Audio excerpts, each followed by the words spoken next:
नमस्कार बच्चों, आज इस सेशन में हम लोग डिस्कस करने वाले हैं कि एसएससी सीजीएल का बदला हुआ एग्जाम पैटर्न क्या और उस बदले हुए एग्जाम पैटर्न में जो सेक्शनल टाइमिंग ने किया हुआ है सभी बच्चों को परेशान और उसके लिए एक बेहतरीन सी रणनीति और क्या कर रहा है दृष्टि एसएससी आपके लिए खास। चलिए शुरुआत करते हैं बिना समय गवाए। सबसे पहले जब हम बात करते हैं एसएससी सीजीएल 2026 तो यहाँ पे हो गया बड़ा धमाका, क्योंकि जो टीयर 1 सेक्शन है और टीयर 2 सेक्शन है दोनों में हम लोग देखते हैं सेक्शनल टाइमिंग आ गई है। यानी कि अगर हम बात करें सबसे पहले टीयर 1 की तो यहाँ पे 4 सब्जेक्ट्स हैं, reasoning, general awareness, quantitative aptitude यानी आपका मैथ्स और फिर आ गई आपकी इंग्लिश। तो मैथ्स, रीजनिंग, इंग्लिश और जीएस 25 क्वेश्चन होंगे और हर क्वेश्चन यहाँ पे 2 नंबर का होगा, इसलिए मैक्सिमम मार्क्स हो गए 50 यानी टोटल 200 मार्क्स का हो गया आपका जो ये total number of marks CGL के टीयर 1 में। अब ध्यान रखेंगे यहां पर 0.5 मार्क्स का नेगेटिव मार्किंग भी है। अच्छा, अब जो सबसे बड़ी बात है वो ये है जो सेक्शनल टाइमिंग इंट्रोड्यूस हुआ है इस बार से। इससे पहले हमने देखा कि जो स्टेनो और जो सिलेक्शन पोस्ट एसएससी ने बताया उसमें तो वैसे भी उसने डाल दिया था, यानी उसने पहली हिंट दे दी थी कि भाई हम लोग इस बार सेक्शनल टाइमर देंगे और इसमें सीजीएल में उसने ये चीज वहीं पे कॉपी भी कर दी। तो सेक्शनल टाइमर 15 मिनट का मिलेगा हर सब्जेक्ट के लिए। अब क्या होता है कि जीएस में हम बात करें तो 25 क्वेश्चन 15 मिनट में मैनेजेबल इसलिए होते हैं क्योंकि जिसको आता है उसको आता है और जिसको नहीं आता तो ऐसी स्थिति में उसको 1 घंटा भी मिल जाए, आधा घंटा भी मिल जाए, उसको तो आता नहीं है, वो तो या तो छोड़ेगा या फिर तो तुक्का ही लगाएगा। तो यहाँ पे जीएस में समस्या नहीं है, इंग्लिश में भी समस्या नहीं है, लेकिन जो समस्या है वो है रीजनिंग और मैथ्स। उसमें भी एक बार रीजनिंग व्यक्ति मैनेज कर ले, लेकिन मैथ्स में तो 15 मिनट में 25 क्वेश्चन करना निश्चित रूप से बड़े बड़े धुरंधरों के लिए भी ये मुश्किल सा टास्क है। 15 मिनट में 25 क्वेश्चन करना और क्या अब आपको रणनीति रखनी है वो हम जरूर यहाँ पे डिस्कस करेंगे। पहले क्या होता था कि व्यक्ति के पास जीएस में जो समय है वहां पे वो जल्दी कर लेता था पेपर और फिर वही समय वो यूटिलाइज कर ले रहा है मैथ्स के लिए, लेकिन अब तो भाई इंडिविजुअल सेक्शनल टाइमर है और निश्चित रूप से ये हो गया आपका चिंता का विषय, लेकिन हम बिल्कुल उसके सोल्यूशन के बारे में भी बात करेंगे। अब बात करो पहले टीयर 2 की। तो जब हम टीयर 2 की बात करते हैं तो यहाँ पे भी आप देखो मैथ्स, रीजनिंग आपके पास है और यहाँ पे आप देखेंगे तो नंबर ऑफ क्वेश्चंस क्या है, मैथ्स में 30, रीजनिंग में 30। एक क्वेश्चन यहाँ पे 3 नंबर का, तो यहाँ पे हम देखते हैं कि 60 हो गया आपका मिला के जो नंबर ऑफ क्वेश्चंस है और यहाँ पे एक क्वेश्चन क्योंकि 3 मार्क का है तो 60 इंटू 3 टोटल मिला के मैथ्स और रीजनिंग का हो गया 180 मार्क्स। अब यहाँ पे भी इंडिविजुअल सेक्शनल टाइमर आपके पास है, यानी जो 30 क्वेश्चन है मैथ्स के वहां पे आपको मिल रहे हैं 30 मिनट्स और जो 30 क्वेश्चन है रीजनिंग के अगेन आपको यहाँ पर मिल रहे हैं 30 मिनट्स। अब देखा जाए तो यहाँ पे तो आपको समय ज्यादा मिल रहा है लेकिन क्वेश्चन भी तो यहाँ पे कितने हो गए 30। अब आप बोलोगे सर टीयर 1 की तुलना में तो यहाँ पे रिलेटिवली फायदा है, लेकिन आप ये क्यों भूल रहे हो कि ये टीयर 2 के 30 क्वेश्चंस हैं और अभी भी यहाँ पे समय कम है। लेकिन हाँ, कभी कभार ऐसा भी होता है कि टीयर 2 का जो लेवल होता है वो टीयर 1 से आसान आ जाता है, ऐसा हुआ है पास्ट में, तो इसलिए घबराने की कोई बात नहीं है। और मैं तो यही बोलता हूं कि बच्चे को पहले तो टीयर 1 पे ही फोकस करना है, उसके बाद टीयर 2 की बात सोचनी है। तो यहाँ पे 30 क्वेश्चन मैथ्स, 30 क्वेश्चन रीजनिंग, एक क्वेश्चन 3 मार्क्स का और 30 मिनट्स का एक एक सब्जेक्ट के लिए आपको मिल गया सेक्शनल टाइमर। अब बात करें यहाँ पर जीएस और इंग्लिश की क्या स्थिति है भाई। तो जब हम जीएस और इंग्लिश की बात करते हैं तो वहां पे भी अगेन हम देखते हैं कि सेक्शनल टाइमर आपका इंट्रोड्यूस्ड है, तो सेक्शनल टाइमर बच्चे वहां पे भी हमको देखने को मिलता है। ठीक है, तो एक बार हम लोग पहले जीएस और इंग्लिश यहां पर निकाल लें कि कहां चले गए भाई। जीएस पेज नंबर 26 कहां गया, तो पेज नंबर 25 के बाद सीधे 27। ओहो, चलो ये हो सकता है कि कोई एरर हो गया हो तो आप उसके लिए परेशान ना हो। तो यहाँ पे इंग्लिश और जो आपका जीएस है उसके बारे में बात करें तो इंग्लिश के नंबर ऑफ क्वेश्चन है 45। ध्यान रखेंगे बच्चा 45 क्वेश्चन इंग्लिश में है और यहाँ पे आपको 40 मिनट का सेक्शनल टाइमर मिलता है। ठीक है, और दूसरी तरफ जब हम बात करते हैं जीएस की तो यहाँ पे 25 क्वेश्चन है, 25 क्वेश्चन यहाँ पे आपको देखने को मिलते हैं और 20 मिनट का आपको यहाँ पे समय मिलता है। तो जीएस तो अभी भी बहुत मैनेजेबल है, इंग्लिश भी मैनेजेबल है। अगेन बात है मैथ्स की, क्योंकि मैथ्स में जैसा मैंने कहा कि इतने कम समय में टीयर 2 में भी इतने ज्यादा क्वेश्चन बनाना तो बहुत ज्यादा स्किल चाहिए। अब हम लोग आते हैं कहां, इसके बाद अगर हम नोटिस करेंगे बच्चा तो आपके पास एक डेटा एंट्री टेस्ट है और एक कंप्यूटर टेस्ट होता है। ये दोनों चीजें इस नोटिफिकेशन में किसी कारण से दिख नहीं रही है, कोई बात नहीं, तो जो मैं आपको बता रहा हूं ध्यान से सुनेंगे। कंप्यूटर और आपका डेटा एंट्री, तो यानी टाइपिंग टेस्ट, इन दोनों में आपको 15-15 मिनट का टाइम मिलता है। तो ये 15-15 मिनट के टाइम मिलेंगे आपको, ये क्वालिफाइंग पेपर्स हैं, लेकिन निश्चित रूप से इसको क्वालिफाई करना तो आपके लिए मस्ट है, नंबर मैटर नहीं करते, क्वालिफाई करना यहां जरूरी है। चलो अब दूसरी बात करें तो यहाँ पे हम बात करेंगे फिर स्टैटिस्टिक्स। अभी जो स्टैटिस्टिक्स आपके सामने लिखा हुआ है ना, तो ये सभी के लिए नहीं है। तो जैसे हम देखते हैं कि कुछ बच्चे जो जेएसओ की तैयारी कर रहे हैं तो कुछ पोस्ट के लिए ये पेपर है।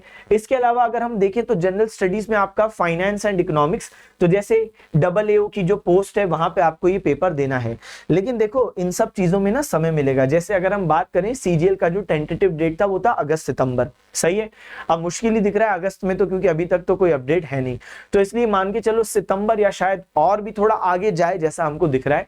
तो ये तो आपके लिए अच्छी बात है भाई, जो बच्चे ऐसे हैं कि जिनको एडिशनल समय चाहिए था, ऐसा होता है ना एंड में पढ़ाई अच्छी हो जाती है तो अब आपके पास ज्यादा समय है, ठीक है। अब उसके बाद आपको 2-2.5 महीने का समय फिर मिलेगा टियर 1 के बाद टियर 2 के लिए। इसलिए अभी इन सब चीजों पे स्टैटिस्टिक्स और ये फाइनेंस अकाउंट्स इन पे कोई ध्यान नहीं देना बच्चे। आपको कहां ध्यान देना है, अभी टियर 1 निकालने पे ध्यान देना है। और उसके लिए अब हम लोग बात कर लेते हैं शानदार स्ट्रेटेजी की।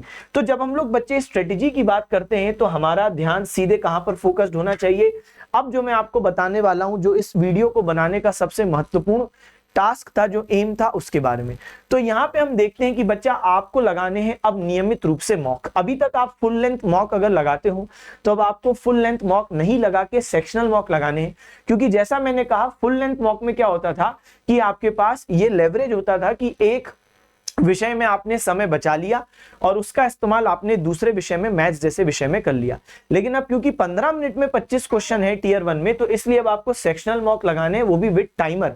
विद टाइमर का मतलब ये है कि जैसे आप मान लो कि फिजिकल मॉक लगा रहे हो तो आप अपना मोबाइल टाइमर सेट कर लो, घड़ी में सेट कर लो, या फिर आप डिजिटली कहीं मॉक लगा रहे हो तो वहां पे तो टाइमर होगा, वरना ऐसी जगह मॉक लगाओ जहां पे टाइमर हो, वरना वहां पे भी मोबाइल लेकर बैठो। लेकिन 15 मिनट में 25 क्वेश्चन करके ही आपको देखना है, तभी आपको अपना ग्राउंड रियलिटी पता चलेगा कि आप कहां स्टैंड करते हो। फिर बात करते हैं कि जो सेक्शनल मॉक लगाने किसके लगाने, दो चीजों के लगाने। एक तो आपको जो वीक सब्जेक्ट है उसका लगाना है। अभी हर बच्चे के लिए अलग हो सकता है, किसी के लिए इंग्लिश, किसी के लिए जीएस, किसी के लिए मैथ्स, किसी के लिए रीजनिंग। और जो भी वीक सब्जेक्ट है उसके अलावा आपको मैथ्स का तो लगाना ही लगाना है। तो मैथ्स तो भले ही किसी बच्चे का स्ट्रांग भी हो, उसको भी मैथ्स जरूर लगाना है बच्चे। इसके अलावा आपको एक वीक सब्जेक्ट लेना है, जीएस, रीजनिंग या इंग्लिश में से, ठीक है। तो ये हमारी हो गई बात। अच्छा, इसके अलावा अब अटेम्प्ट कैसे करें, तो देखो अब ना ईगो का खेल बिल्कुल नहीं होना चाहिए। जैसे उदाहरण के लिए हमने ये कह दिया कि यहाँ पे आपके सामने मौजूद हैं यहाँ पे 25 क्वेश्चन, किसके, जैसे हमने बोल दिया जीएस के।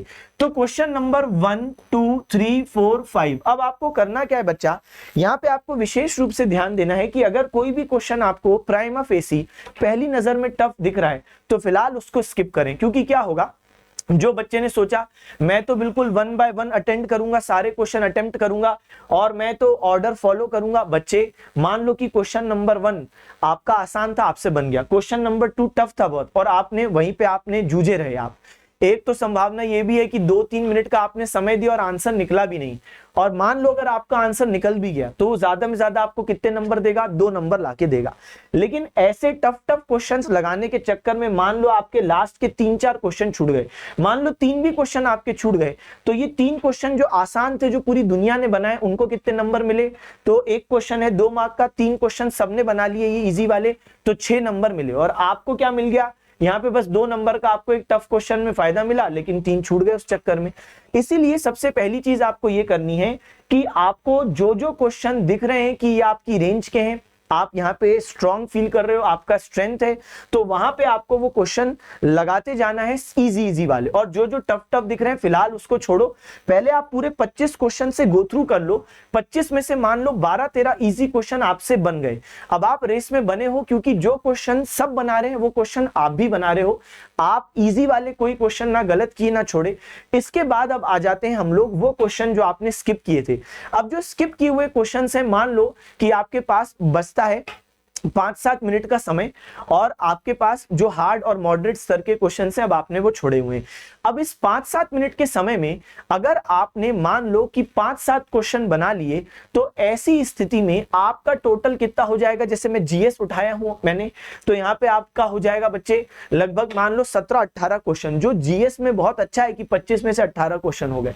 तो यही रणनीति आपको सभी में रखनी है बच्चे। तो सबसे पहले इजी क्वेश्चन बनाने हैं, तो जीएस में तो आपने 25 में से इजी बना लिए 12-13, लेकिन रीजनिंग में आप 25 क्वेश्चन में से बना लोगे शुरुआत में, जो आपका प्राइमा फेसी पहली नजर में आप बना लोगे वहां पे 15-16 क्वेश्चन, फिर आप कुछ हार्ड क्वेश्चन के लिए स्पेस रखोगे।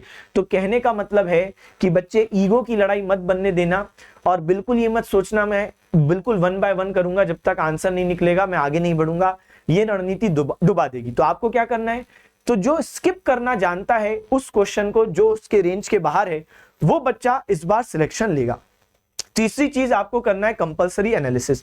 अब जब मैं ये शब्द कहता हूं कंपलसरी एनालिसिस, सबसे पहले तो आपने मॉक लगा लिया, तो आपके जो भी नंबर आए तो आपको जाहिर सी बात है एनालिसिस करना है कि कहां कम हुए, भाई क्या कारण था। या तो सिली मिस्टेक्स होंगी कि आती थी चीज लेकिन जल्दबाजी में गलत कर दिया, ये, या तो हो सकता है रिवीजन की कमी होगी कि पढ़ा हुआ था बहुत समय पहले और अभी आधी अधूरी चीज याद आ रही थी, उसके चक्कर में मैंने कुछ का कुछ टिक कर दिया, कोई फैक्ट भूल गया, तो ये हो सकता है। या फिर तीसरा हो सकता है नॉलेज की कमी, की पढ़ा ही नहीं है एक भी बार, कि मतलब वो जो क्वेश्चन आया था वो हवाई नहीं लगी, नॉलेज की कमी थी, कंटेंट ही नहीं पढ़ा था, या फिर मैथ्स का कोई फॉर्मूला था वो फॉर्मूला ही नहीं पढ़ा था। तो ये आपको एनालिसिस करना है। जब भी आप एनालिसिस कर लोगे तब ऐसी स्थिति में आप उस पोजीशन में आओगे कि अगली बार जब आप मॉक लगाओ तो फिर आप वो मिस्टेक्स रिपीट ना करें, क्योंकि आपको पता चल रहा है कि कहां कहां आप गलती कर रहे हो। तो फिर आप अगला मॉक लगाने से पहले उन एरियाज में, उन सब्जेक्ट्स में, उन टॉपिक्स में, उन फॉर्मूलाज में उस रिवीजन की कमी को टैकल करके आओगे। तो इसलिए अगली बार आशा है कि आपका मॉक में नंबर अच्छा आएगा। अब बात करें कि दृष्टि आपके लिए क्या खास कर रहा है, तो बच्चे ध्यान देंगे तो दृष्टि आपके लिए कई सारी चीजें करता ही रहता है, और यहाँ पे दृष्टि एसएससी ला रहा है आपके लिए कुछ बेहद खास। और यहाँ पे मैं बात कर रहा हूं YouTube की एसएससी सीजीएल 2026 रफ्तार। तो ये रफ्तार क्या होने वाला है, तो इसके लिए आपको 28 जुलाई को 4 बजे बिना भूले जुड़ना पड़ेगा, जहां पे आपको मिलेगा कुछ ऐसा जो आपके सिलेक्शन को बनाने वाला है और आसान, और आपको इस सपने के और नजदीक ले जाने वाला है। तो लक्ष्य है एक चयन, तो यहाँ पे आपके फेवरेट फैकल्टी मेंबर्स उपलब्ध आपके लिए रहेंगे। तो इस सेशन को आपको क्या करना है बच्चा, इस सेशन को आपको कर देना है लाइक और साथ साथ नोटिफाई, ताकि आप मिस ना कर दो। तो आपके लिए कुछ बेहद खास हम शुरू करने वाले हैं 28 जुलाई 4 बजे। तो मुझे आशा है कि आपको आज का ये सेशन बहुत अच्छा लगा होगा। पढ़ते रहें, सिलेक्शन लें, अपने माता पिता का नाम रोशन करें। Okay bye bye, thank you, tata, see you again.